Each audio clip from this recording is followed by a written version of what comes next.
आप लोगों को देखकर लगता होगा कि पेशे से ये महोदय शिक्षक या प्रोफेसर होंगे, पर नहीं। ये एक ऐसी पर्सनालिटी है जिनके अंदर युवा पीढ़ी को अच्छे से अच्छे पद पोस्ट पर पहुंचाने की ललक और नेक भावना है। महोदय जी का नाम जय सिंह सिकरवार है, जो उप पंजीयक पद पर पदस्थ हैं, जिनका उद्देश्य लक्ष्य सफलता के प्रति उत्साहित एवं भटके युवाओं के लिए कैरियर काउंसलिंग से लेकर प्रतियोगी परीक्षाओं के लिए खून पसीना एक कर बड़ी बड़ी तैयारियां करना इनका जुनून है। आर्थिक रूप से कमजोर विद्यार्थियों की आर्थिक मदद और निःशुल्क मार्गदर्शन इनके लिए चर्चा का विषय है। जय सिंह सिकरवार खुद भी आधे से अधिक बड़े इंटरव्यू में बैठ चुके हैं, कई नौकरियां भी छोड़ चुके हैं और कई नौकरियां इनका इंतजार भी कर रही हैं। तो आइए एक ऐसे ही व्यक्तित्व से प्रजाप्रवक्ता के विशेष कार्यक्रम युवा प्रेरणा में आपसे मिलाने जा रहे हैं। मैं सत्यप्रकाश मिश्रा उड़ान एकेडमी का छात्र हूँ। 2017 में मेरी मुलाकात जय सिंह सिकरवार सर से हुई, जहाँ हम लोगों के लिए इस छोटे से शहर में पीएमपी पीएससी जैसी बड़ी परीक्षा की तैयारी के लिए कोई विकल्प उपलब्ध नहीं थे। इनके द्वारा लगातार प्रयास से, इनके सफल मार्गदर्शन से आज जो है 2019 की प्रीलिम्स परीक्षा मैंने पास करी। इसके बाद फिर 2021 की भी प्रीलिम्स परीक्षा पास करके अभी जुलाई में उसका भी मेंस दे रहा हूँ और उन्हीं के ही गाइडेंस से जो है लगातार अगली परीक्षाओं के लिए भी प्रयासरत हूँ और एक अच्छा पद लेने के लिए कार्य कर रहा हूँ। मैं ग्रामीण क्षेत्र से आता हूँ और शुरू से ही मेरी ये लालसा रही है, ये इच्छा रही है, ये महत्वाकांक्षा रही है कि मैं पीएससी जैसी एग्ज़ाम को फाइट करूं, लेकिन परिस्थितियों के कारण ये चीज़ें संभव नहीं हो पा रही थी। उनसे मुलाकात हुई और फिर उनसे मैं अपनी समस्याएं बताया। उन्होंने बिना कुछ बोले कहा क्लास में आओ, और सबसे बड़ी बाधा इसमें आती है शुल्क की। हाई फीस होती है, लेकिन मुझे और मेरे जैसे कई छात्रों को निःशुल्क शिक्षा प्रदान करने के लिए उन्होंने ऑफ़र किया। मैं वर्तमान में पटवारी के पद पे कार्यरत हूँ और मतलब मैं जैसे जॉब के साथ तैयारी कर रही हूँ, तो ये काफ़ी कठिन था मेरे लिए, लेकिन सर के मार्गदर्शन में ये बहुत इजी हो गया है। मतलब नई चीज़ें, और सर जैसे खुद भी जॉब में है तो एक अच्छा गाइडेंस मिला है, मतलब मेंस प्री इंटरव्यू तीनों के लिए। और मतलब सर के साथ रहते हुए मतलब जो चीज़ें इतनी कठिन थी, मेरा 2 बार से प्री नहीं निकला था, लेकिन जब मैं यहाँ पे आई कोचिंग में उड़ान एकेडमी में तो प्री भी क्लियर हो गया है और मैं मतलब मेंस की तैयारी कर रही हूँ। धारणा भलाभी है और मैं छिंदवाड़ा से बिलोंग करती हूँ। मैं जब से सर के माध्यम से जुड़ी हुई एमपीपीएससी के लिए, तो मैंने ये समझा है और मैंने इस चीज़ का अनुभव किया कि सर के माध्यम से मैं बहुत जल्दी अपनी सफलता को प्राप्त कर सकती हूँ। क्योंकि मैं एक छोटे से गांव था, तो मुझे आर्थिक स्थिति में दिक्कत हो, तो सर के मार्गदर्शन से अगर कभी भी मुझे कुछ दिक्कत था आर्थिक स्थिति में, सर मुझे निःशुल्क अपनी कोचिंग में पढ़ने का अवसर दिए। और कभी मैं अगर निकट भविष्य में कहीं अगर कोई अच्छा पोस्ट अगर मैं हासिल कर लेता हूँ, तो मैं भी सर ऐसे ही अपने ग्रामीण स्तर के लोगों को, मतलब बच्चे को सहायता करने का मौका दूंगा। मंदिर में रहता हूँ, भगवान की पूजा करता हूँ। मेरे पास इतने ऐसी व्यवस्था नहीं है कि मैं यहाँ किसी कोचिंग का फीस पे कर सकूँ।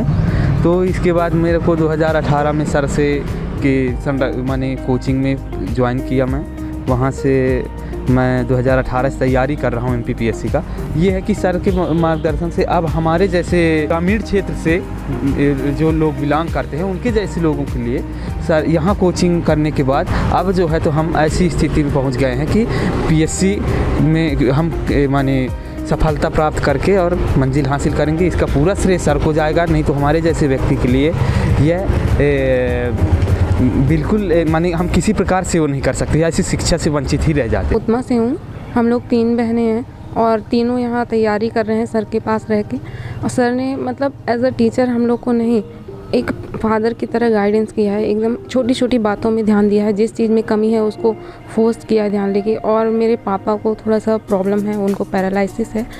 चूँकि मैं इलाहाबाद में शिक्षा ग्रहण कर चुका हूँ प्री के लिए, पीएससी के लिए, तो मैंने ये अनुभव किया कि हम एजुकेशन ऑफ क्वालिटी तुलनात्मक रूप से इलाहाबाद में यहाँ अच्छे से ग्रहण कर सकते हैं। और सर जैसे अनुभवी शिक्षकों के दिशा निर्देश के माध्यम से हम अपने तैयारी को और धार दे सकते हैं और अपने यानी कि गोल को आसानी से प्राप्त कर सकते हैं।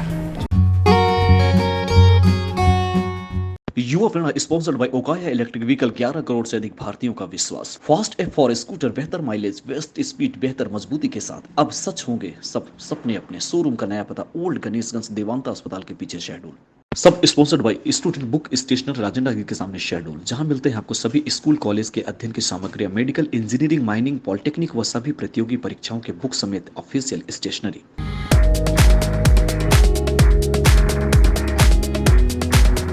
नमस्कार, आप देख रहे हैं प्रजा प्रवक्ता का विशेष कार्यक्रम युवा प्रेरणा।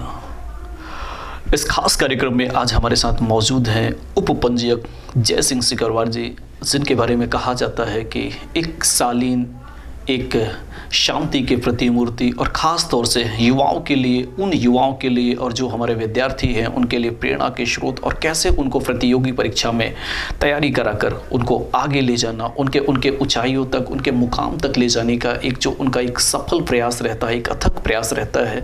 और मुझे लग रहा है खासतौर से हमारी जो युवा पीढ़ी हैं, जो विद्यार्थी हैं, जो तैयारी कर रहे हैं बच्चे, उनके लिए ये कार्यक्रम बेहद खास है, क्योंकि ये एक ऐसी पर्सनालिटी से, एक ऐसे व्यक्तित्व से हम आपकी भेंट करा रहे हैं जो एक नौकरी पे रहते हुए कैसे बच्चों की तैयारी, और साथ ही जो बच्चे इंदौर, भोपाल, बड़े महानगरों में तैयारी की सोचते हैं पर आर्थिक स्थिति उतनी मजबूत नहीं होती कि वो वहाँ पर जा पाए, और कैसे ट्राइबल ज़िले पे आकर जय सिंह सिकरवार जी लगातार बच्चों को प्रोत्साहित करते हैं, लगातार उनकी काउंसलिंग करते हैं, लगातार उनकी तैयारी करते हैं। सर, हमारी पूरी टीम की ओर से पहले तो आपको बहुत बहुत धन्यवाद, ढेर सारी शुभकामनाएं। धन्यवाद। कैसा रहा? पहले तो हमारे जो दर्शक हैं, हमारे जो युवा हैं, जो आप तक कभी नहीं पहुंच पाए हैं, आपका परिचय हम उनसे कराना चाहेंगे। मैं चाहूँगा कि आप अपने बारे में थोड़ा सा हमारे दर्शकों को और बच्चों को बताएं। मैं जय सिंह सिकरवार और वर्तमान में शहडोल में हूँ, यहाँ जिला पंजीयक ऑफिस में हूँ, अभी सेवारत हूँ। और इसके पूर्व में मेरा जो प्रतियोगी परीक्षाओं में ये गाइडेंस देने का मुख्यतः है मेरा जो पैशन रहा है, और इस काम को करने से मुझे अत्यधिक सुकून प्राप्त होता है। जो मैंने अपने जीवन में सीखा या जो मैंने अपने इस यात्रा में जो मैंने गेन किया, वो मैं दूसरे और अन्य प्रतियोगियों को, अन्य छात्रों को जो आवश्यकता जिनको है और जिनके पास संसाधनों की कमी है वहाँ तक पहुँच हो सके, यह मेरा उद्देश्य हमेशा रहा है। पर जब मैं सिलेक्शन मेरे जब नहीं हुए थे तब भी, और उसके बाद में फिर धीरे धीरे जब सिलेक्शन होने लगे, और उसके बाद तो फिर मैंने अपने तो पहली बार आपका सिलेक्शन कब हुआ था? किस विधा, मतलब किस पार्ट से और किस विभाग के लिए हुआ? ये पहली बार मेरे यहाँ जो सिलेक्शन था ये उस खाद्य सुरक्षा अधिकारी के रूप में, एक जो उस समय व्यापम से एग्ज़ाम हुआ था, फूड इंस्पेक्टर का पद था, और उसमें वर्ष 2008 से लेकर 2012 तक मैंने उसमें पहले बार सबसे पहले अपनी सेवाएं प्रदान की थी। उसके बाद फिर मध्य प्रदेश लोक सेवा आयोग की परीक्षा में चयन हुआ, और हालांकि लगातार मध्य प्रदेश लोक सेवा की परीक्षा में दे रहा था, और वाणिज्यिक कर निरीक्षक के रूप में 2012 में मैंने ज्वाइन किया पद को। उसके बाद एक्साइज इंस्पेक्टर के रूप में भी मेरा चयन हुआ, उसमें मैंने क्विट किया, उसको मैंने ज्वाइन नहीं किया। उसके बाद में फिर मेरा उपपंजीयक के पद पर चयन हुआ। उपपंजीयक 2017 में फिर मैंने शहडोल कमर्शियल टैक्स इंस्पेक्टर से उपपंजीयक सब रजिस्ट्रार का पद ज्वाइन किया शहडोल में ही।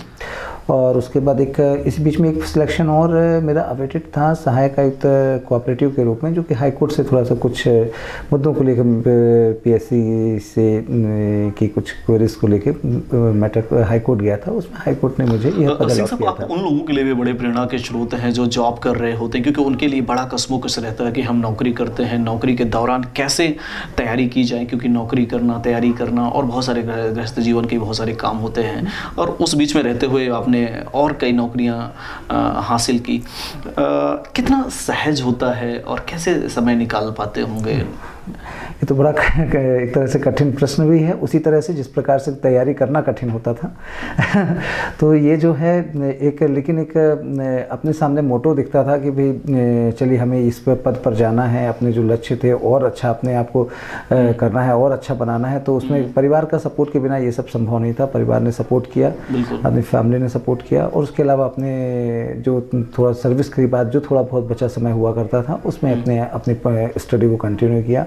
और साथ में उसमें से भी थोड़ा समय चुरा कर लोगों को गाइड भी किया, लोगों के साथ में वो किया। अपना एक छोटा सा दायरा था, लोगों को जो भी मेरे साथ मिलने आया, जो भी जिसने जो जैसा जानना चाहा, जो जूनियर्स थे, जो कमिंग आने वाले थे, जो लोग भी की तैयारी करना स्टार्ट करने वाले थे या कोई किसी समस्या हुई, तो मैंने हमेशा यहाँ पर हमेशा उपलब्ध रहा सभी के लिए।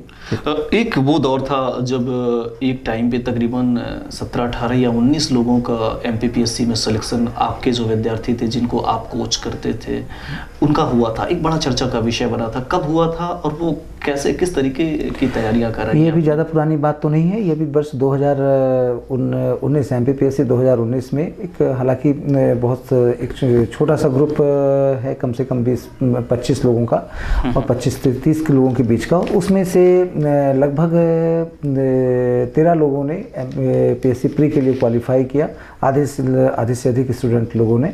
उसके बाद वर्ष 2021 MPPSC 2021 में भी कम से कम 10 स्टूडेंट जो थे उन्होंने मेंस एग्ज़ाम में अपेयर हुए। और ये जो है लगातार ये जो यात्रा है, और जो कुछ कम मार्क्स से रह गए लेकिन वो सभी अभी भी लगे हुए हैं, निरंतर तैयारी में जुटे हुए हैं एक अच्छे मुकाम के हासिल करने के लिए। वो यात्रा चल रही है उनकी। मैं तो एकमात्र सहयोगी और एक माध्यम के रूप में काम कर रहा हूँ, एक छोटा सा सारथी हूँ जो उनको दिशा दिखा रहा हूँ, बस हो गया। बिल्कुल सिंह साहब, लेकिन एक बड़ी बात होती है कि जब भी तैयारियों की बात होती है तो जो छोटे शहर के लोग होते हैं या जो गांव के बच्चे होते हैं, वो अमूमन कहा जाता है कि दिल्ली, मुंबई, इंदौर, भोपाल का एक जो टेस्ट है, मतलब जो वहाँ जाएगा वही सफल, वही UPSC फाइट कर पाएगा, वही PSC फाइट कर पाएगा। तो जो बड़ी बड़ी प्रतियोगी परीक्षाएँ होती हैं उसके लिए बहुत ज़रूरी है कि वो मेहनत करे, मतलब ऊपर ही जाए। आपको क्या लगता है कि क्या यहाँ बैठ के भी तैयारियां करना संभव है? बिल्कुल। अब ये तो एक लोगों के सोचने की बात है कि बड़े शहरों में बड़ी प्रतियोगी परीक्षाएं, जैसे कि राज्य सेवा परीक्षा है, MPPSC जैसे सम्मानीय जो पद होते हैं, उनके लिए बड़े शहरों में जाके अच्छा गाइडेंस लें और अच्छा वो करें। ये एक लोगों को सोचना हो, जाहिर सी बात है, लोग इतनी बड़ी तैयारी कोई रिस्क नहीं लेना चाहते। लेकिन जहाँ पे जिसके पास आर्थिक संसाधन की कमी है, जहाँ पे ये नहीं है कि आखिर कोई टीच करने वाला नहीं, कोई गाइड करने वाला नहीं, कोई बुक्स के नाम बताने वाला नहीं है, तो उनके लिए तो ये बहुत टेढ़ी खीर हो जाती है। यदि मैं एक छोटा सा प्रयास यही कर रहा हूँ, जो मैंने सीखा, जो मैंने अपनी पूरी यात्रा के दौरान, जो 2005 से लगातार जो मैंने एग्ज़ाम दिए और वो जो मैंने सीखा, वो सभी मैं अपने उसी चीज़ को डिलीवर कर रहा हूँ। जिन कठिनाइयों का सामना मैंने अपनी तैयारी के दौरान उसमें किया, प्रॉपर गाइडेंस का उपलब्ध ना होना, संसाधनों का कम होना, तो उन संसाधनों की कमी की वजह से किसी की तैयारी ना रुके, कोई अपने सपनों को ना मारे, कोई अपने सपनों को दबा ना दे और उसको कोई कि MPPSC तो मुझसे नहीं हो सकता, UPSC तो मुझसे नहीं हो सकता। तो वो उन चीज़ों को, उनके सपनों को मैंने एक केवल दिशा दिखाई और उनको बताया नहीं कि सब कुछ हो सकता है, सब कुछ संभव है और यहीं रहकर संभव है, शहडोल में रहकर संभव है, कहीं बाहर जाने की ज़रूरत नहीं है। आप अपने घर में अपने अनुशासित जीवन जिए और अनुशासित जीवन देकर अपनी पढ़ाई को डिसिप्लिन करिए, कठोर परिश्रम करिए। कुछ पैमाने होते हैं तैयारी के, उन पैमानों को पूरा करिए। कठोर परिश्रम, कठिन मेहनत, लगन और समर्पण जो है। बिल्कुल। और जब आप जैसे बड़े कोच मिल जाएं दिल्ली, मुंबई के विचार वाले, मेहनत वाले, तो निश्चित रूप से इनका सपना साकार होता है। जी, मैं तो ये कहना चाहूँगा, मैं उतना बड़ा कोच तो ये नहीं हूँ, लेकिन मेरा जो भावना है काफ़ी, मतलब कि उनके प्रति बड़े समर्पण और लगन वाली है कि उनका वो द बेस्ट बने, उनको अच्छे से अच्छा बनाया जा सके।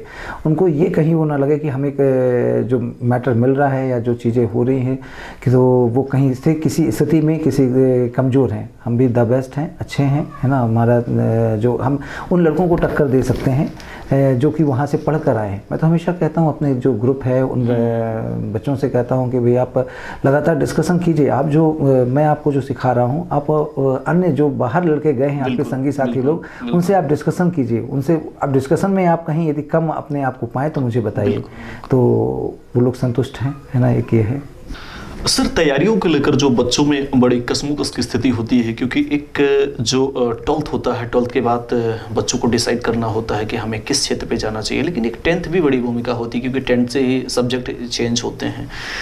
तो ये 10th, 12th और जो ग्रेजुएशन की एक भूमिका, इस बीच में जो बच्चे कसमोकस में रहते हैं कि उन्हें किस क्षेत्र पे जाना चाहिए, ग्रेजुएशन के बाद हमें तैयारी करना चाहिए, उसके पहले करना चाहिए, या 10th सब्जेक्ट का जो क्लासिफिकेशन है कैसे उनको चूज करना चाहिए, ऐसे में उनके लिए एक सजेशन क्या है कि अगर जिस क्षेत्र में जाना उनको कैसे अपने आप को वहाँ पे क्योर कर लेना चाहिए?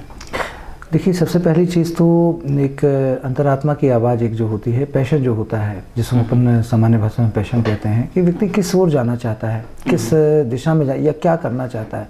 बात केवल प्रशासनिक अधिकारी बनने की नहीं है ना। आदमी कभी कभी ऐसा होता है, प्रशासनिक अधिकारी बनने के बाद भी असंतुष्ट है, उच्च पदों में जाने के बाद भी असंतुष्ट है, और कभी कभी कोई यदि नीट लाइन में चला गया, नीट पर क्वालिफाई किया, उसके बाद डॉक्टर बनने के बाद भी असंतुष्ट है, या फिर उसके अंदर जो उसका पैशन है, वो उस पैशन को नहीं जी पा रहा है। वो अपने जो ड्यूटीज़ है वो केवल एक जीवन निर्वाह का जरिया या रोजगार उसे नौकरी तो मिल जाती है, लेकिन उस नौकरी में संतुष्टि नहीं मिल पाती, आनंद नहीं आ पाता है। तो इसको सबसे पहले तो ये चयन होना चाहिए कि उसका किस उसमें रुचि है। माता पिता को इस बात पे प्रेशराइज नहीं करना चाहिए कि आपको बेटा डॉक्टर ही बनना है, आपको कलेक्टर ही बनना है, या फिर आपको IIT में ही जाना है। इस प्रकार ये चयन बच्चे के ऊपर होना चाहिए, पहली चीज़ मेरा जो मानना है। और उसके बाद में जब ये बात आपने बिल्कुल सही कहा कि ये जो भूमिका है 10th स्टैंडर्ड से ही शुरू हो जाती है। 10th स्टैंडर्ड से ही उसके विचार या उसको कि किस स्ट्रीम में या किस चीज़ को, किस ब्रांच को पकड़ना है या किस तरफ जाना है, या तो मेडिकल लाइन या फिर IITians या फिर और लॉ तरफ क्लैट वगैरह के लिए, या फिर प्रशासनिक सेवा की तैयारी करनी है। और जब ये डिसाइड हो गया, उसके लक्ष्य, उसकी अंतरात्मा की आवाज़, तो उस दिशा में कदम बढ़ाना चाहिए उसको। अब बात करते हैं कि यदि उसने डिसाइड कर लिया है कि प्रशासनिक अधिकारी ही बनना है, तो ये प्रशासनिक अधिकारी की तैयारी तो हमारे जैसे कि जब तैयारी भी करते हैं तो 6 से लेके हमने जो पढ़ा है, स्कूलिंग में जितनी किताबें पढ़ी हैं या जो सब्जेक्ट्स पढ़े हैं, सारी चीज़ों का ही तो अध्ययन होता है। आगे जाके थोड़ा सा उसमें डीप में रहता है, बस हो गया। 6 से लेकर 12 तक की NCERT का ही प्रयोग होता है। तो यदि उन्हें 10th स्टैंडर्ड से बना लिया है कि नहीं मुझे प्रशासनिक अधिकारी ही बनना है, सिविल सेवक बनना है, तो उसके लिए तो बहुत आसान है। वो 6 से उसके माता पिता को एक दिशा निर्देश देना चाहिए। यहाँ पे पेरेंट्स की भूमिका बहुत ज़्यादा हो जाती है। उसके बाद 10th के बाद में 12th, और 12th के बाद में फिर ग्रेजुएशन करते करते आपका यदि उस दिशा में लगातार पढ़ा जाए तो बहुत आसान होता है। अलग से प्रिपरेशन की ज़रूरत ज़्यादा नहीं पड़ती है। हमारे यहाँ पर ऐसे काफ़ी अच्छे शहडोल से बहुत अच्छे एग्जाम्पल्स हैं। जैसे कि मैंने जब यहाँ पर शहडोल आया तो और उनसे मुलाकात भी हुई थी मेरी। बुल्हार में श्री श्रीकांत नामदेव सर थे। उन्होंने बुल्हार में रह के उन्होंने UPSC वो किया था, क्रैक किया था।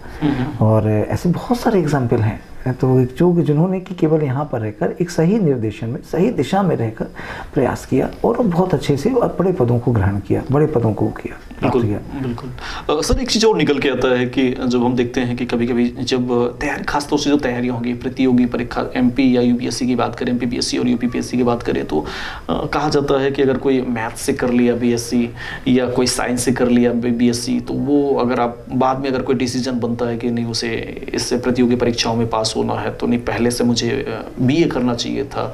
तो ये जो BA BSc, ये तीनों का एक जो कॉम्बिनेशन होता है, तैयारियों के मद्देनज़र कितना महत्व होता है? देखिए कि मैं जहाँ तक मानता हूँ कि कोई इसका BSc कर लिया, उसके बाद उन्होंने UPSC और MPPSC की तैयारी करना स्टार्ट किया, ये कोई ज़्यादा बहुत बड़ा मैटर नहीं करता। भाई उसको नॉलेज गेन करना है। आज आप देखिए कि हमारे जो सिलेक्शंस हो रहे हैं, इंजीनियरिंग बैकग्राउंड के स्टूडेंट्स के हो रहे हैं ज़्यादातर, और मेडिकल बैकग्राउंड के स्टूडेंट भी यहाँ आ रहे हैं, फाइट कर रहे हैं, और IITians भी यहाँ पे MPPSC में फाइट कर रहे हैं। तो ह्यूमैनिटी के सब्जेक्ट पढ़कर, हिस्ट्री, ज्योग्राफी, पॉलिटी और ये सब पढ़कर बहुत आसानी से एक साल में कमान बनाई जा सकती है और बहुत आसानी से उस चीज़ को किया जा सकता है। और व्यक्ति को क्या है, अपने जो खुद का पैशन है उसके अनुसार सब्जेक्ट का चयन करना, उसके अनुसार करते रहना, किसी भी प्रकार का दबाव नहीं देना चाहिए। वो स्वयं रास्ता बना लेगा, कैंडिडेट स्वयं रास्ता बनाते चला जाएगा कि क्या करना है। यदि तैयारी को बोझ लेकर करेंगे, नहीं ऐसा करना है, नहीं आपको UPSC की तैयारी करनी है इसलिए अभी से आर्ट लीजिए, तो ये भी कोई जस्टिस नहीं है। कि भाई यदि वो करना चाहता है, हाँ नहीं मैं मैथमेटिक्स से मैं BSc करना चाहता हूँ, तो मैथ्स उसका प्रिपेयर सब्जेक्ट, उसमें कमांड आने दीजिए, वो तो काम आएगा। क्योंकि कई बार हमने देखा कि कई IIT के स्टूडेंट जो है UPSC फाइट करते हैं। UPSC में, MPPSC में IIT के होते बहुत सारे सिलेक्शन MPPSC में IITians के हो रहे हैं। वो लोग MPPSC दे रहे हैं, IITians के डॉक्टर्स दे रहे हैं, MPPSC दे रहे हैं। सर तो एक चीज़ और, क्योंकि जहाँ भी आप कोचिंग देते हैं बच्चों को, हम देखते हैं कि कहीं ना कहीं सिलेक्शन वहाँ पे काफ़ी संख्या में होता है। सर जैसे एक पटवारी की परीक्षा की बात करें हम, या उसके बाद व्यापम की परीक्षा की बात करें हम, या जितने भी तरीके के जो एग्ज़ाम्स होते हैं, तो उनमें से अगर छोटे एग्ज़ाम, बड़े एग्ज़ाम और बड़े एग्ज़ाम, ऐसी कौन सी तैयारी है कि जिस तैयारी को की जाए तो छोटे से लेकर बड़े एग्ज़ाम तक कहीं ना कहीं सहजता से निकल जाते हैं? देखिए, ये जो है, जैसे कि एक एग्ज़ाम, एक जो मिडिल क्लास का बच्चा रहता है उसके लिए सबसे बड़ी जो ज़रूरत होती है जॉब नीड्स होती है। तो जॉब नीड्स होती है, PSC जैसे बड़े एग्ज़ाम जो होते हैं, जैसे वर्तमान पिछले 4 सालों का जो परिप्रेक्ष्य है, तो एग्ज़ाम रुके हुए हैं और उसके बाद में रिजल्ट्स नहीं आए हैं, कुछ कोर्ट संबंधी इशू हैं, कुछ इश्यूज़ हैं अभी। तो ऐसे में उसके सामने एक चुनौती होती है कि रोज़गार की। तो ऐसे में जैसे कि छोटे एग्ज़ाम, जैसे आपने कहा कि पटवारी हुए, ये हुए, ऐसे एग्ज़ाम यहाँ पर एक पूरी एक समुद्र में, इस महासागर में एक नाव का उसके लिए बहुत बड़ा सहारा हो जाते हैं। तो एक ऐसा एक सामान्य सिलेबस हर बच्चे को एक ये ध्यान रखना चाहिए, थोड़ा सा मैथमेटिक्स हुआ, रीजनिंग हुआ, कॉमन हिंदी हुआ, इंग्लिश हुआ, और उसके अलावा जो छोटा एक सामान्य एक कॉमन सिलेबस है उसमें एक सामान्य एक पकड़ रखना चाहिए।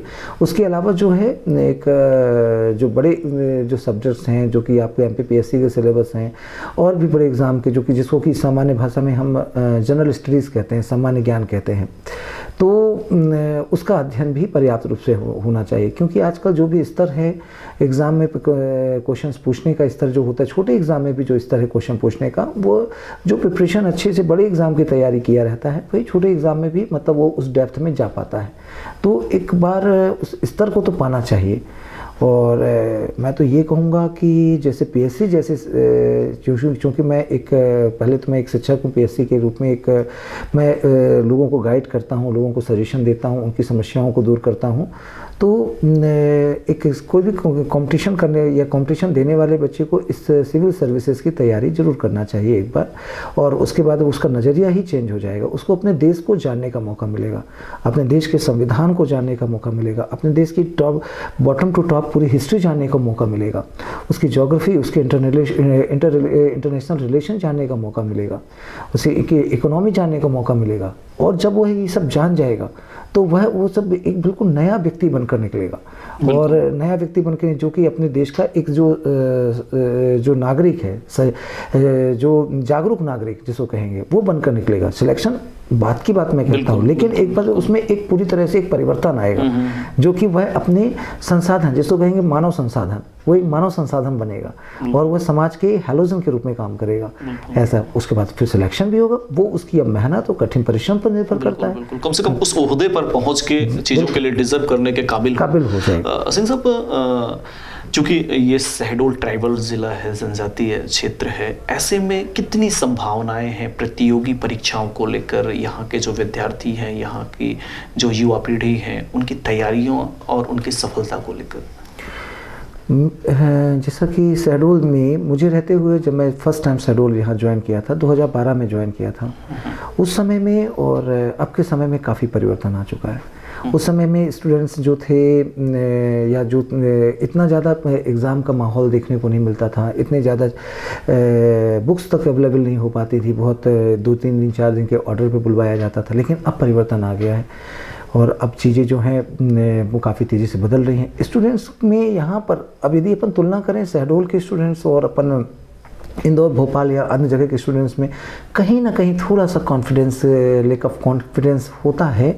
लेकिन यदि उनको प्रॉपर गाइडेंस मिलता है, सही दिशा मिलती है, तो उनको बिल्कुल कहीं से हेजिटेशन नहीं रह जाता। और शहडोल में तो यहाँ पर यदि थोड़ा सा तरासा जाए तो यहाँ पे तो प्रतिभाएँ भरी पड़ी हैं। यहाँ पर थोड़ा मैं देखता हूँ कि थोड़ी सी मेहनत में उनको इतना अपने अंदर के उनके जज्बा है, इस चीज़ का जज्बा है यहाँ पे बच्चों में, यहाँ के ट्राइबल कम्युनिटी के बच्चों में, अन्य कम्युनिटीज़ के बच्चों में, इस पूरे अंचल में इतना जज्बा है कि वो कुछ करना चाहते हैं, बस केवल संसाधनों के कारण वो रुक जाते हैं, संसाधनों के कारण वहाँ बाहर नहीं जा पाते, इसलिए उनको समझौता करना पड़ता है अपने सपनों से। लेकिन यहाँ पर लेकिन वो समझौता जब आप जैसे उनको टीचर मिल जाते हैं, जब ऐसा कुछ यदि होता है, मुझे बताना पड़ता नहीं, वहाँ पे इंदौर, भोपाल कुछ वो नहीं है, आप ही रैंक लगाओगे, आप ही उस लेवल पे जो आज आप देख रहे हैं, उस आपके सपने साकार हो सकते हैं, आपके सपने सपने पूरे होंगे और होंगे एक दिन। और क्योंकि हमें पता है क्या इस तैयारी की उस यात्रा में कितने स्टेप से कैसे कैसे करके हम लोग आगे बढ़े हैं, किस स्टेप में हमें क्या कमी है। लेकिन हम जब तुलना करते हैं, हमसे भी अच्छे बच्चे हैं। बच्चे जो हैं भले आज वो अभी वो रिजल्ट्स आना उनका बाकी है, लेकिन जिस दिन देखिएगा वो बच्चे, मुझे पता है वो हमसे भी अच्छे बच्चे हैं। उनमें जो काबिलियत है, उनमें लर्निंग कैपेसिटी जो है, उनमें कुछ कर दिखाने की जो क्षमता है, कुछ समाज में परिवर्तन लाने की जो क्षमता है, वो बहुत ज़्यादा है, बहुत ही ज़्यादा। तो डॉक्टर सिंह साहब, किसी भी विद्यार्थी को, किसी भी जो प्रतियोगी परीक्षा में जो बच्चा जा रहा है, जो पढ़ रहा है और जो पढ़ाया जा रहा है, दोनों में से महत्वपूर्ण बिंदु क्या है? जो सबसे बड़ी बात जो है कि यदि पढ़ाने की बात, जो यदि स्कूलिंग में जो चीज़ें हो रही हैं या स्कूलिंग में जो अच्छे से पढ़ाया जाए या वो चीज़ें तैयार की जाए, तो पहले से ही उनके आधार मजबूत होगा, और आधार मजबूत होगा तो उनके लिए बहुत आसान होगा, आने वाले एग्ज़ाम बहुत आसान होंगे। ये सब जो नींव तैयार होती है प्रतियोगी परीक्षाओं की, या देश के भविष्य की, या देश के प्रशासकों की नींव तैयार होती है, वही 6, 7, 8, 9, 10th की कक्षाओं में तैयार हो जाती है। वो बहुत आसान होता है। यदि वहाँ पे यदि बहुत अच्छे से बच्चों पर ध्यान दिया जाए तो इतनी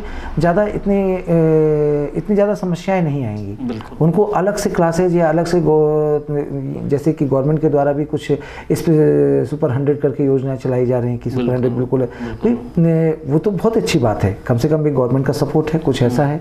कुछ हम मेरे जैसे बहुत सारे लोग ऐसा है जो कि एक इस मिशन पर अपने आप में केवल अपनी सेल्फ मोटिवेशन से लगे हुए हैं। नहीं, कुछ करना है, कुछ देना है समाज को, यहाँ के बच्चों को तैयार करना है, कुछ अच्छे अपने लोगों को अपने पीछे एक अच्छे विचारधारा के लोगों को तैयार करना है। ऐसे लोग भी लगे हुए हैं।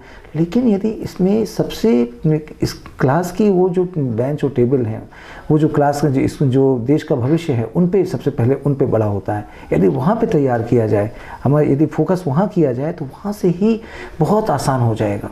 ये अच्छे से लोक सेवक देना, अच्छे डॉक्टर्स देना, अच्छे सिंह साहब, चूँकि जब जो टीचर होते हैं, जो ट्रेनिंग देते हैं, जो पढ़ाते हैं, उनके प्रति बच्चों का एक विशेष स्नेह होता है, एक दूसरे का लगाव होता है। बीच में आपके साथ जो भी एक्सीडेंट हुए, हमने देखा है कि बच्चों में काफ़ी ज़्यादा हतोत्साहना की भावना आई और बच्चे बहुत ज़्यादा हतोत्साहित हुए। कैसा एक रिलेशन डेवलप हो जाता है बच्चों के भी? टीचर और स्टूडेंट में रिलेशन तो बहुत ही प्योरिटी वाला होता है। और एक माता पिता की बात में यदि किसी बच्चे का यदि कोई अच्छा चाहता है, वो टीचर होता है। टीचर हमेशा अपने स्टूडेंट को आगे बढ़ते देखना चाहता है, अपने से अच्छा देखना चाहता है, वो उसमें अपनी झलक देखना चाहता है, वो उसके सुनहरे भविष्य को देखना चाहता है। वह चाहे जहाँ हो, वह वो अपने स्टूडेंट को नाम लेके उसके बारे में सोचकर उसमें गर्व का अनुभव करता है कि हाँ, मैंने इसके जीवन में मेरा योगदान है कुछ, और इसके जीवन को मैंने सही दिशा में ले गया। उसको वो प्राउड फील होता है। टीचर जो होता है, इवन ये कहें कि जितना ज़्यादा वह बच्चे के मन में यदि कोई बात चल रही होती है, टीचर को पता चल जाती है कि ये आखिर ये क्या चाह रहा है, क्या समस्या है। कनेक्टिविटी हो जाती है। सिंह साहब, आपको क्या लगता है कि किसी भी प्रतियोगी परीक्षाओं या सफलता के लिए ध्यान, चित्त एकाग्रता और आध्यात्म की कितनी आवश्यकता है? बिल्कुल। एक देखिए, खासकर जहाँ बात आई अध्यात्म की, आध्यात्मिक होना भी बहुत ही आवश्यक है।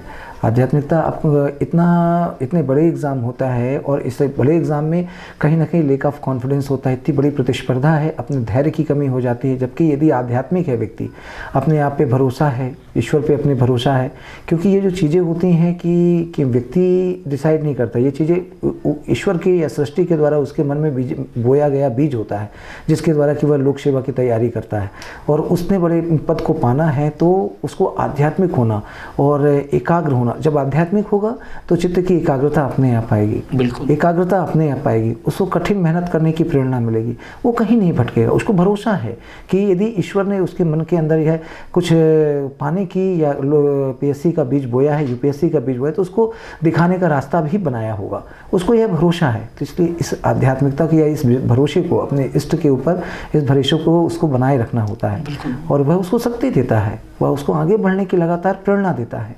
सिंह साहब, चूँकि शुरू से ही हमने देखा है कि बच्चों को कैसे तैयारी करानी है, बच्चों के अंदर कैसे जोश जज्बा जुनून पैदा करना है प्रतियोगी परीक्षाओं में उन्हें सफलता के लिए। इस ड्यूटी के दौरान और कहाँ पे आप बच्चों की तैयारियां कराते हैं, कहाँ पे आपका जाना होता है? देखिए, ऐसा मेरा कोई प्रोफेशनल रूप से इस प्रकार से मेरा वो नहीं है। मैं तो जो भी मेरे संपर्क में आए, किसी को आवश्यकता है मेरी सलाह की, मेरे अनुभवों की, तो उसको मैं प्रोवाइड कराता हूँ। जब मैं सिलेक्शन नहीं भी हुआ था तब भी मैं रीवा में क्लासेस में मैं अपने बहुत सारे स्टूडेंट्स के साथ जुड़ा हुआ था, उनको क्लासेस दिया करता था। और साथ में इवन मैंने झाबुआ में भी क्लासेस दिया है, काफ़ी अच्छे स्टूडेंट्स वहाँ से भी सिलेक्ट हुए थे। उसके अलावा जो है मैं यहाँ पर शेड्यूल में जब से आया हूँ मैं, तब से ये, जैसा मैंने शुरू में बताया, मेरा पैशन है, मुझे ये करना अच्छा लगता है, मुझे लोगों को बताना, क्योंकि मैंने इसको पीएससी को एक तरह से अपने जो जितना मैंने समय बिताया, जो अनुभव गेन किया, वो और कोई जाने, उसको इतनी कठिनाइयों का सामना ना करना पड़े। जिन चीज़ों को मैंने देखा है कि ये दिक्कतें आ सकती हैं, तो वो चीज़ एक सामान्य एक मिडिल क्लास के बच्चे को ये चीज़ वो ना हो। शेड्यूल में जब आया था 2012 में, उस समय माउंटेन क्लासेस चला करते, उन्होंने मुझे आमंत्रित किया कि आप कुछ समय यहाँ दें, तो वहाँ पे दिया। फिर प्रयास क्लासेस चला करती थी, वहाँ पे उन्होंने आमंत्रित किया, वहाँ दिया। वर्तमान में उड़ान क्लासेस रहती हैं, वहाँ पे भी जाता हूँ, वहाँ पे वो करता हूँ, टीच करता हूँ। और ऑनलाइन क्लासेस भी मैं अपने यूट्यूब में अपना कुछ ना कुछ अपने जो भी क्रिएटिविटी होता है, समय मिलता है तो मैं देता रहता हूँ। ऑनलाइन क्लासेस का एक बड़ा क्रेज चला है इन दिनों, क्या लगता है कितना प्रभावी है किसी भी तैयारी को लेकर ऑनलाइन क्लासेस जो चल रही हैं? देखिए, प्रभावी तो काफ़ी है। आफ्टर कोविड तो ऑनलाइन क्लासेस का एक जो पॉजिटिव चीज़ें आई हैं, वो ऑनलाइन क्लासेस के महत्व हुआ है। क्योंकि बच्चा जो एजुकेशन ये जो मिल रहा है, जो बड़े शहरों में मिल रहा है, जैसे भोपाल, इंदौर वगैरह हुआ, ये सब जगह हुआ, तो वहाँ जाके जो उसका एकोमोडेशन का खर्च है वो बच जाता है। ऑनलाइन क्लास के लेके वो बड़े टीचर्स के बारे में जान सकता है, ये कर सकता है। लेकिन एक चीज़ की जो ऑनलाइन क्लासेस में कमी होती है, या जो चीज़ है, टीचर और स्टूडेंट के बीच का जो रिलेशन होता है, टीचर जो स्टूडेंट की क्यूरीज को दूर कर सकता है, कि टीचर जो उसकी काउंसलिंग करता है, टीचर जो उसके बारे में, उसकी समस्याओं पर उस पर लगातार फोकस रख के उसके ऊपर बात कर सकता है कि भाई ऐसा नहीं ऐसा करो, ऐसा नहीं ऐसा करो, वो उस चीज़ का अभाव, उस चीज़ का ऑनलाइन क्लासेस उस चीज़ का विकल्प नहीं है। वो तो ऑफलाइन क्लासेस ही है। एक स्टूडेंट और टीचर के बीच का जो रिलेशन जो डेवलप होता है, और उसमें जो मोटिवेशन, स्टूडेंट को जो मोटिवेशन मिलता है, वो आपका उससे मिलता है, ये अपने टीचर से मिलता है। और टीचर उसको पता रहता है उसकी क्या कमियां हैं, उसको मोटिवेट करता है, उसको उस लक्ष्य के पास सीधे तौर पर रूबरू होकर उसका भी कोई विकल्प नहीं। बिल्कुल। सिंह साहब, एक अंतिम सवाल, चूंकि 12th के एग्ज़ाम परिणाम आने वाले हैं, ऐसे में बच्चों के लिए, जो बच्चे आपको सुन पाए, या जो बच्चे आपस में थोड़ा सा कहीं ना कहीं थोड़ा सा कसमोकस में है कि क्या किया जाए, उनके लिए एक आंतरिक कैसे, उनका अंतर्मन से कैसे निर्णय ले सकें, कि जिनके पास कोई काउंसलर नहीं है, जिनके पास उनके परिजन इतने पढ़े लिखे नहीं हैं, ऐसे में उन बच्चों को क्या करना चाहिए? यदि उन्होंने अभी तक नीट या उन्होंने इंजीनियरिंग या अन्य कोई विकल्प उनके पास नहीं है, तो लोग पीएससी से अच्छा और यूपीएससी से अच्छी कोई सेवा नहीं है। इसमें व्यक्ति क्या है, उस मुकाम तक पहुंचता है जहां समाज के लिए कुछ कर सकता है, जनता के लिए कुछ कर सकता है। ये तो देश सेवा है ना। उसमें जनता के बीच में जाकर उनकी समस्याओं का निराकरण कर सकता है। पब्लिक सर्वेंट से, पीएससी के पदों से पब्लिक को बहुत ही उम्मीदें रहती हैं, और उनके दुखों को या उनके तकलीफ़ों को बहुत ही पास में जाके महसूस करता है, उसको दूर करने का। इससे अच्छा जरिया कुछ नहीं है। यदि उन्होंने दूसरा सेवा का कोई विकल्प चुना है, या जैसे डॉक्टर्स हुआ, मेडिकल लाइन हुआ, या फिर अन्य जो सेवा होती है, तो कोई बात ही नहीं। जो उनका पैशन है, जो अच्छा लगता है, यदि कुछ वो नहीं चुना है, तो किसको, इससे अच्छा भी कोई विकल्प नहीं है कि पीएससी लोग से पब्लिक सर्वेंट बनकर जनता की सेवा करें, देश की सेवा करें, और समाज की सेवा करें, और अपने देश के सही नागरिक होने का, सही नागरिक के रूप में स्थापित करें। बिल्कुल, जी हाँ। तो निश्चित रूप से जब आपके अंदर जुनून है, आपके अंदर जज्बा है, तो ज़रूरी नहीं कि इस जज्बा को, इस जुनून को, इस पैशन को आप दिल्ली, मुंबई, इंदौर, भोपाल जैसे बड़े महानगरों में जाकर इसको पूरा कर सकें। अगर आपके अंदर वो विचार है, तो निश्चित रूप से ज़मीनी स्तर पर आपका एक जो खुद का एक जो लेवल होता है, एक जो सोच होती है, एक जो मेहनत होता है, आप यहाँ भी सफलता पा सकते हैं। इन्हीं चीज़ों पर, और ख़ास तौर से जो हमारी जो युवा पीढ़ी है, और ख़ास तौर से वो बच्चे जो लगातार तैयारी कर रहे हैं, उनको निश्चित रूप रूप से ये इंटरव्यू और ये जो हमारे ख़ास मेहमान थे, उनकी बातें कहीं ना कहीं उनके कैरियर काउंसलिंग के लिए, उनके लाइफ के लिए, उनकी नौकरी के लिए, उनकी प्रतियोगिता के लिए बेहद कारगर साबित होगी, हम ऐसे उम्मीद करते हैं। और एक बार पुनः सिंह साहब हमारे स्टूडियो में आने के लिए, हमसे बातचीत करने के लिए, और जितनी लगन और मेहनत के साथ, मुझे ऐसा लगता है, और एक चर्चा का विषय अमूमन रहता है कि जितनी तैयारियां आप बच्चों के लिए कराते हैं, शायद अपने लिए नहीं कराते हैं। ईश्वर आपको जो आप चाहते हैं वो मुकाम तक आपको लेके जाए। एक बार पुनः आपको वेरी वेरी थैंक्स, बहुत बहुत thank you. Mahabook stations near jail building main road Shahdol, MPPSC, UPPSC, bank, SSC, Vyapam, school, college, medical, polytechnic, engineering समेत समस्त प्रतियोगी परीक्षाओं के लिए प्रयुक्त होने वाली पुस्तकें, वो भी भारी डिस्काउंट के साथ।